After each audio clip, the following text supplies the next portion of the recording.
Hey guys, welcome back to Codex Honey. आज हम C language के फीचर को रियल लाइफ एग्जांपल के साथ डिटेल में समझेंगे। तो फर्स्ट फीचर यहाँ पे क्या दिया है? Procedure language. इसका मतलब होता है program step by step instruction follow करता है, ठीक है। जैसे कि सोचो आप कि आप चाय बना रहे हो, तो पहले आप वाटर बॉईल करोगे, फिर ट्री लीफ डालोगे, फिर शुगर डालोगे, तो हर स्टेप एक सीक्वेंस में होता है ना। तो सी में भी प्रोग्राम ऐसे ही स्टेप बाय स्टेप चलता है। तो इसका फर्स्ट फीचर है ये। सेकेंड फीचर यहाँ पे क्या दिया गया है? Fast and efficient. ओके। तो यहाँ पे क्या दिया है? Fast and efficient. इसका मतलब होता है कि सी बहुत फास्ट एग्जीक्यूट होती है, बिकॉज ये मशीन के क्लोज काम करती है। इसकी वजह से क्या होती है? फास्ट होती है बहुत। नेक्स्ट हम बात करें तो जैसे कि मॉड्यूलरिटी की बात करें, प्रोग्राम को छोटे छोटे पार्ट फंक्शन में डिवाइड कर सकते हो। जैसे सोचो कि स्कूल में सब्जेक्ट अलग अलग होते हैं, मैथ, साइंस, इंग्लिश, पर हर subject separate but final result में सब इंक्लूड होता है। तो वैसे सी में भी हर काम के लिए सेपरेट फंक्शन होता है। एग्जाम्पल सम हो गया, सम फंक्शन हो गया, डिस्प्ले फंक्शन हो गया, प्लस शॉर्ट फंक्शन हो गया। इससे प्रोग्राम क्या समझने का होता है? ईजी हो जाता है। नेक्स्ट हम बात करते हैं स्ट्रिक्टली टाइप की। इसका मतलब होता है कि वेरिएबल का टाइप पहले डिसाइड करना पड़ता है, इंट, कैर या फ्लोट।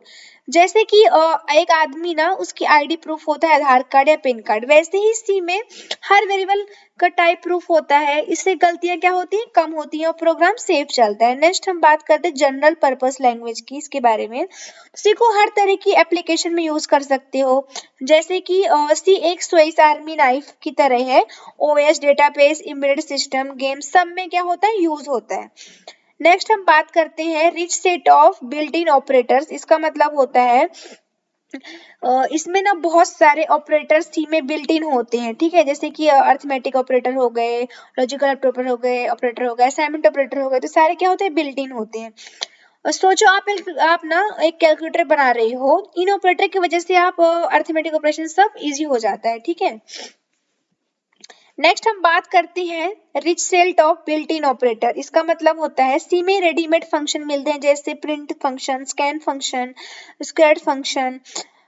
जैसे सोचो आप स्कूल के प्रोजेक्ट में प्रीमेड चार्ट मिल जाते हैं, ठीक है, यूज करने के लिए। वैसे ही सी की लाइब्रेरीज आपको शॉर्टकट देती हैं वर्क इजी करने के लिए। नेक्स्ट हम बात करते हैं मिडल लेवल लैंग्वेज की। इसका मतलब क्या होता है? सी लो लेवल और हाई लेवल दोनों का कैपेबिलिटीज देती है रियल लाइफ। जैसे कि एक कार मैनुअल कंट्रोल भी देती है और ऑटोमेटिक मोड भी देती है, ठीक है। सी में रैम हैंडल करना लो लेवल फीचर है, और प्रिंट फंक्शन जैसी फंक्शन हाई लेवल, इसलिए सी को मिड लेवल भी बोला जाता है। नेक्स्ट हम बात करते हैं पोर्टेबिलिटी की। एक बार कोड लिखो और चला दो किसी भी कंप्यूटर पर, ठीक है। जैसे पेन ड्राइव का डेटा किसी भी कंप्यूटर पे रन होता है, वैसे ही सी का कोड भी मिनिमम चेंजेस के साथ कहीं भी रन हो सकता है। नेक्स्ट क्या है? Easy to extend. इसका मतलब है कि आप अपने फंक्शन बना सकते हो और सी को एक्सटेंड कर सकते हो। जैसे घर में आप एक्स्ट्रा स्विच बोर्ड लगा सकते हो, सी में भी एक्स्ट्रा फंक्शन क्रिएट कर सकते हो। लैंग्वेज फ्लेक्सिबल होती है, ठीक है। सो ये था हमारा सी लैंग्वेज का top features real life example के साथ। नेक्स्ट सेक्शन में हम देखेंगे while learn C, okay, detail में।